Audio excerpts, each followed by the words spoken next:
আসসালামু আলাইকুম, jasmine cooking house আপনাদের সবাইকে স্বাগতম। আজকে আপনাদের দেখাবো হোয়াইট পাস্তা রেসিপি। এভাবে একবার পাস্তা রান্না করলে সবাই আপনার পাস্তা অনেক পছন্দ করবে। তোর কথা না বাড়াই চলুন দেখে আসি কিভাবে রান্না করে।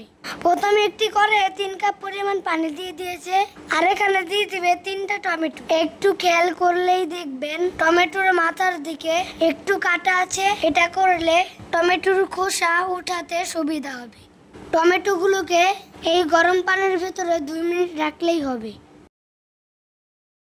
2 মিনিট রাখা শেষ। এখন আমরা এগুলোকে উঠিয়ে নিব। আর দেখতেই পাচ্ছেন টমেটোর খোসাগুলো টমেটোর থেকে আলাদা হয়ে গিয়েছে। এখন এগুলোকে খুব ইজিলি ছাড়িয়ে নেওয়া যাবে। তো দেখতেই পাচ্ছেন কত সুন্দর ছাড়িয়ে নিয়েছে। এখন এগুলোকে ব্লেন্ড করে নিব। আর অন্যদিকে সেই পানিতে দিয়ে দিবে কিছুটা লবণ, দিয়ে দেবে 1 চামচ তেল। তারপর এটাকে একটু ভালোভাবে মিশিয়ে নিবে।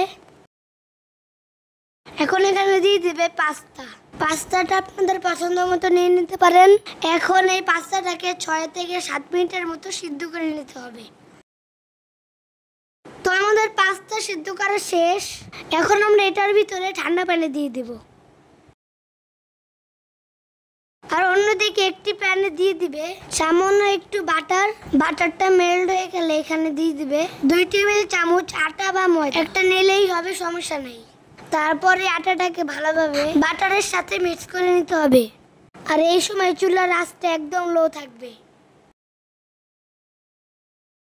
আর এখন এখানে দিয়ে দেবে 2 কাপ ফ্রিজের ঠান্ডা দুধ। আর এখানে অবশ্যই ঠান্ডা দুধটা ইউজ করবেন। এখনো সবগুলোকে ভালোভাবে মিশিয়ে নিতে হবে। আর দেখতেই পাচ্ছেন এটার ঘনত্বটা কেমন। এখন এখানে দিয়ে দিবে স্বাদ মতো লবণ। তারপর এটাকে ভালোভাবে মিশিয়ে নেবে। এখন দিয়ে দিবে 1 চিমটি গোলমরিচের গুঁড়া আর সামান্য চিলি ফ্লেক্স। এখন এই সবগুলোকে ভালোভাবে মিশিয়ে 2 মিনিটের মতো রান্না করে নেবে। 2 মিনিট পর চুলাটা অফ করে দিবে। আর দিয়ে দিবে মোজরেলা চিজ। আপনাদের হাতের কাছে চিজ না থাকলে আপনারা এটা স্কিপ করতে পারেন, বাট চিজ দিলে পাস্তাটা খেতে অনেক বেশি মজা লাগে। এখন এটাকে হালকা নেড়ে সাইড করে রেখে দিতে হবে। আর অন্যদিকে একটি করে দিয়ে দিবে বেশ খানিকটি বাটারটাকে ভালোভাবে মেল্ট করে নিতে হবে। তারপর এখানে দিয়ে দিবে 1 টেবিল চামচ রসুন কুচি। রসুনটাকে বাটারের সাথে হালকা ভেজে নিতে হবে। এখন এখানে দিয়ে দিবে সামান্য অরিগানো। তারপর এখানে দিয়ে দেবে 1/3 কাপ পেঁয়াজ কুচি। এখন পেঁয়াজটাকে হালকা ভেজে নিতে হবে। এখন এখানে দিয়ে দেবে কিউব করে কাটা 1/3 কাপ ক্যাপসিকাম। এখন ক্যাপসিকামটাকে ভালোভাবে ভেজে নিবে। এখন এখানে দিয়ে দিবে সেই টমেটো পেস্ট। এখন সবগুলোকে ভালোভাবে মিশিয়ে নেবে। মিশানো শেষ। এখন এখানে দিয়ে দিবে 1/3 কাপ টমেটো সস। এখন এটাকে ভালোভাবে মিশিয়ে নেবে। এখন এখানে দিয়ে দেবে সামান্য গোলমরিচ আর সামান্য চিলি ফ্লেক্স। এখন সবগুলোকে আবার ভালোভাবে মিশিয়ে নেবে।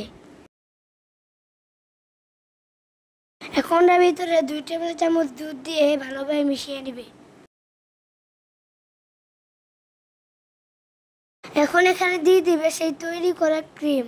এখন এটাকে ভালোভাবে মিশিয়ে নিতে হবে।